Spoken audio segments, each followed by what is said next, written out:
Welcome back. On the occasion of International Children's Day, Minister with responsibility for education, Dr. Gail Rigobert, announced that every child will be given an electronic device to help them navigate the new modality of online instruction.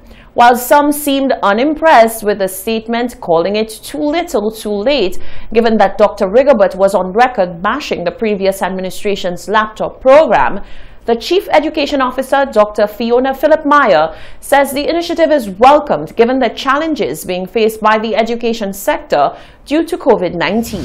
We have continued to recognize that there is a great need, there are many gaps, and so as we continue to distributed learning, appreciating that the virtual online learning is significant and can be effective in some areas, we're also cognizant of the need for interaction with the teachers using other platforms.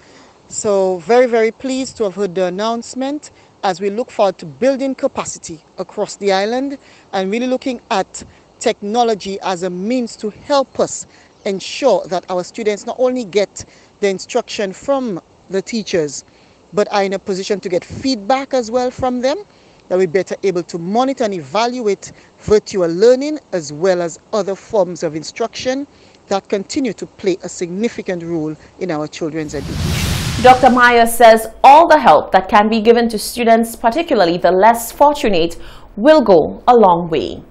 Meetings have been taking place between the National Association of Driving Schools and relevant authorities to determine what measures can be put in place to allow the resumption of theory and practical exams. One member of NADS told Hot 7 TV News that while some of the protocols being proposed by officials are already being practiced, others are a bit much. Genevieve Gonzague tells us more. It is now 1 month since practical and theory driving examinations were suspended. On Tuesday, the National Association of Driving Schools in St. Lucia issued a release stating that they had received word from the Ministry of Transportation that proposed protocols had been given to the Environmental Health Department to be reviewed. One driving instructor and member of NADS, Bernard Jean, explained to Hot 7 that while majority of the protocols that were suggested by the Ministry of Transportation are already being practiced, there are others being proposed that drivers are not in agreement with. What they asked us to do was to spray our seats and to have coverings on our seats to change for each student, which we found to be a little much. Persons go on buses every day, they don't have to change seat coverings. Persons go on taxis, they don't have to change seat coverings and do all of these things.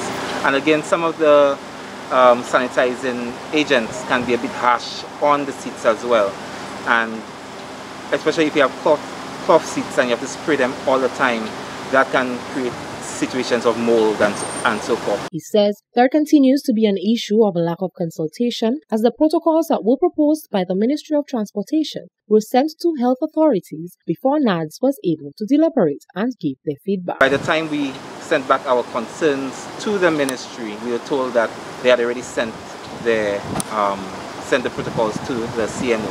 So the ministry didn't give us any opportunity to really consult on the protocols, which is what they were supposed to do and which is what they told us that they would be doing. It is noted that the Ministry of Transport would normally close off theory and practical exams in mid-December. However, a release sent by the Driving School Association states that, quote, Minister Guy Joseph has assured the driving school sector that once given the green light by the CMO or Environmental Health Department to resume exams in December, the period will be extended through to the end of the year 2020, end quote. Reporting for Hot 7 News, I am Genevieve Gonzague. Thank you, Genevieve. On the 7th of January 2020, the contract for construction of the Micoud Wellness Center was signed, heralding a new modern era for healthcare for residents of Micoud and neighboring communities.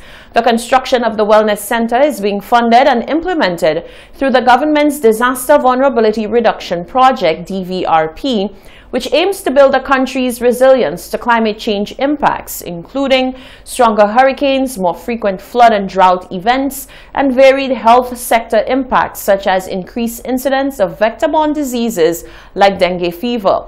We get an update on the construction. 13,429 people call Micoud North and the South home. These residents can now look forward to a state-of-the-art wellness center, replacing a residential building which was configured to accommodate patients and provide healthcare services. The construction of the Micoud Wellness Center has been a priority for the government, I should say, for the last 15 years and has been in negotiation. We had demolished the older facility with the aim of reconstructing. However, that funding fell through. So we then had to seek alternative funding. The Ministry of Health ensured comprehensive community engagement long before any bricks were laid. The community was very vocal in terms of articulating what their needs were, and we came out with about 4 possible locations. After that, we then returned to the community for a second consultation when we had done the designs, and they gave us feedback into what they would like the facility to look like. We tweaked that, and we proceeded with the construction of the facility. The construction is scheduled to take 12 months and started in January 2020. From the onset, there were challenges. Construction phase started in January 9th, 2020. We started with a full force, but then due to COVID, I think March, we had a shutdown for a month. We had some difficulties with materials. You know, COVID impacted materials as well. So the procurement of materials became an issue. And many times we had to probably slow down work as a result of this. Despite the challenges, there has been significant progress. As of November 2020, this 4,000 square feet modern health facility is 70% complete. Here is where all the dental works will be done, all right? This is where you come and sit in the nice big chair and you get the nice numbing drugs, okay? At the back here, we have a storage. This storage will be only legalized or only be authorized by the dentist or the people working in this section.